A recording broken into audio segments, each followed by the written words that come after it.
The Strelitzia reginae, more commonly known as the bird of paradise plant, is part of the Plantae kingdom.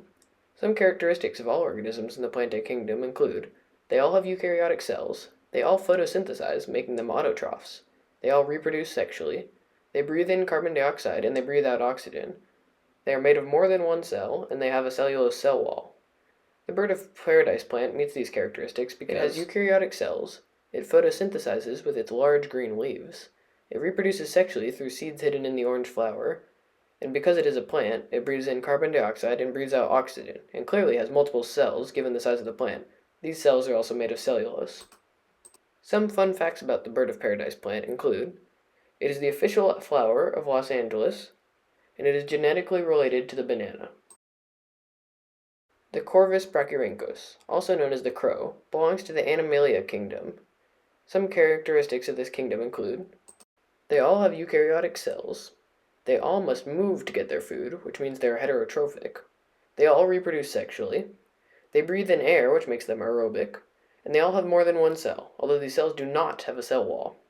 The crow belongs in this kingdom because it has eukaryotic cells, it moves to get its own food, it reproduces sexually, it breathes air, and it has more than one cell, which does not have a cell wall. Here's some fun facts about crows. They are some of the smartest animals in the world, with their intelligence equal to that of a chimpanzee. They are also huge pests to farmers. So much that in the 1930s, a man in Tulsa, Oklahoma, hosted crow banquets to try and eradicate the species altogether. Macrocystis pyrifera is more commonly known as the giant kelp. It belongs to the kingdom Protista. There are a few specific traits that all organisms in the kingdom Protista share. They can be autotrophic or heterotrophic, they are all aerobic, they have eukaryotic cells, they can be single or multicelled, there are many different types of cell walls, and their reproduction systems are diverse. The giant kelp fits into this kingdom because it follows all of those traits. It is an autotroph, creating its own food with its giant leaves. It is aerobic, it has eukaryotic cells which are made of cellulose, and it reproduces through spores. Giant kelp can actually grow up to 2 feet per day. However, 30 feet per month can be destroyed by a single sea urchin. Nitrosphera vienensis is a member of the kingdom Archaebacteria. Some characteristics of the kingdom Archaebacteria include: they can be autotrophic, heterotrophic, or mixotrophic. They are all anaerobic, they are all prokaryotes, they only have one cell, and the cell walls are not made of peptidoglycan, and they are all asexual. Nitrosphera is part of this family because it is a mixotrophic, it is anaerobic, it is a prokaryote, it only has one cell, its cell wall is made of pseudopeptidoglycan, and it reproduces asexually. Nitrosphera vienensis is one of the few archaebacteria that do not live in particularly extreme environments. In fact, it was discovered in garden soil in Vienna, Austria. Nitrosphera is also very important for our ecosystem because it helps keep nitrogen levels at their normal values in soil. Escherichia coli, more commonly known as E. coli, is part of the Eubacteria kingdom. You can tell an organism is in the Eubacteria family because it shares these traits. It has a diverse nutrient intake and respiration intake, meaning there are many different ways that it respires and takes in nutrients.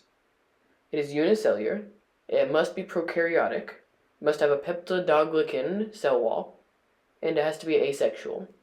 And we know that E. coli is in this kingdom because it is heterotrophic, anaerobic, it only has one cell, and that cell is prokaryotic. It has a peptidoglycan cell wall, and it reproduces through binary fission, which is asexual. Despite the negative associations you may have with E. coli, most strains are actually harmless, and they help your natural stomach biome. However, the harmful varieties can still be spread today through fish, dairy, and beef. Chlorophyllum mollidites, more commonly known as the green-spored parasol, is a member of the fungi family. You can tell whether or not an organism is part of the fungi kingdom if it has a few distinct traits. It must be a heterotroph or a decomposer. It usually has a branched respiratory intake. It must have eukaryotic cells, and multiple of them, that have cell walls made of cellulose, and usually they have sexual reproduction. And we know that the green-spored parasol is part of this kingdom because it is a decomposer, it has a branched respiratory intake, its cells are eukaryotic and has multiple of them, and their cell wall is made of cellulose. It also reproduces sexually. Green-spored parasol, due to its similarity to another parasol mushroom that is harmless, causes the most mushroom poisonings in America every single year. Another interesting fact about it is that it's made of almost 90% water.